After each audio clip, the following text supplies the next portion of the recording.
পশ্চিমবঙ্গের রাজনীতিতে আবারও শিরোনামে নওশাদ সিদ্দিকী। ভাঙড়ের জনতার নেতা এবার নতুন চ্যালেঞ্জ ছুড়ে দিলেন তৃণমূল ও বিজেপিকে। রাজপথ থেকে বিধানসভা, যেখানেই জনতার সমস্যা সেখানেই সরব এই তরুণ নেতা।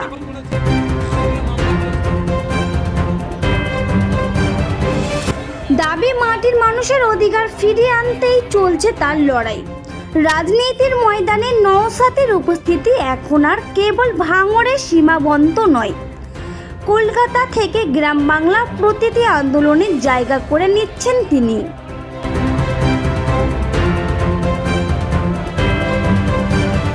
বিশেষজ্ঞদের মতে আগামী 2026 সালের ভোটে নওশাদ সিদ্দিকী হতে পারেন তৃতীয় মঞ্চের বড় ভরসা। তবে প্রশ্ন থেকেই যাচ্ছে, এই লড়াই কি সত্যিই মানুষের পাশে দাঁড়াবার জন্য, নাকি কেবলমাত্র রাজনৈতিক কৌশল? উত্তর দেবে সময়, আর আসন্ন নির্বাচনই নির্ধারণ করবে নওশাদের এই যাত্রা কতটা সফল হয়।